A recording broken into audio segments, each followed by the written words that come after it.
Les Actes des Apôtres, chapitre 14. À Icône, Paul et Barnabas entrèrent ensemble dans la synagogue des Juifs, et ils parlèrent de telle manière qu'une grande multitude de Juifs et de Grecs crurent.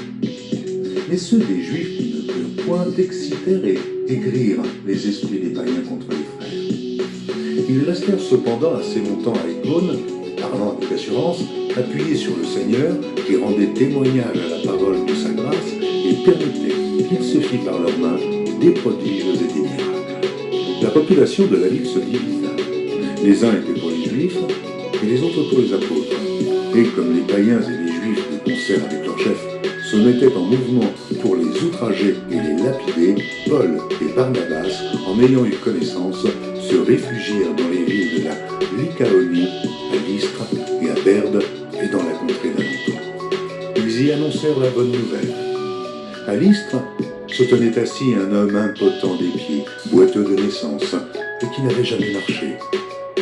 Il écoutait parler Paul, et Paul, fixant les regards sur lui et voyant qu'il avait la foi pour être guéri, dit d'une voix forte : « Lève-toi droit sur tes pieds. » Il se leva d'un bond et marcha.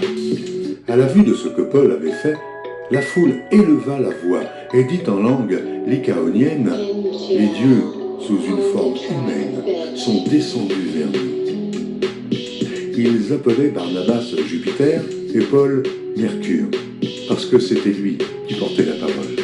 Le prêtre de Jupiter, dont le temple était à l'entrée de la ville, amena des taureaux avec des bandelettes vers les portes et voulait, de même que la foule, offrir un sacrifice.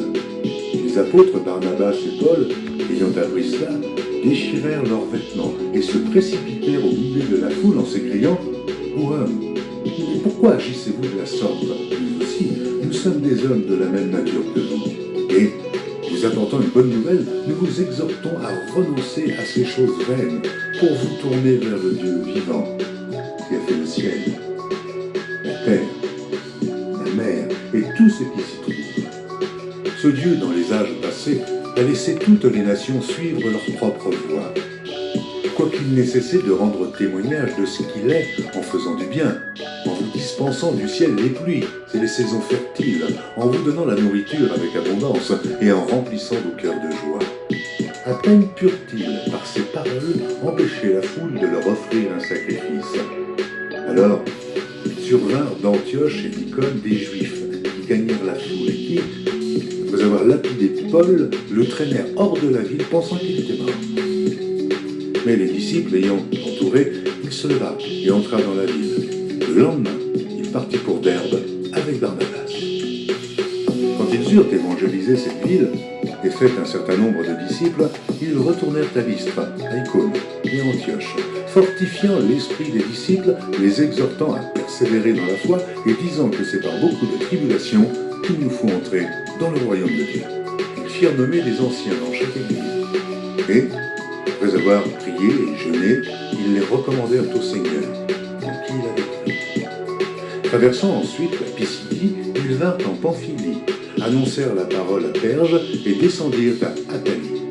De là, ils s'embarquèrent pour Antioche, d'où ils avaient été recommandés à la grâce de Dieu pour l'œuvre qu'ils venaient d'accomplir. Après leur arrivée, ils convoquèrent l'Église et ils racontèrent tout ce que Dieu avait fait avec eux et comment il avait ouvert aux nations la porte de la foi. Et ils demeurèrent assez longtemps avec les disciples.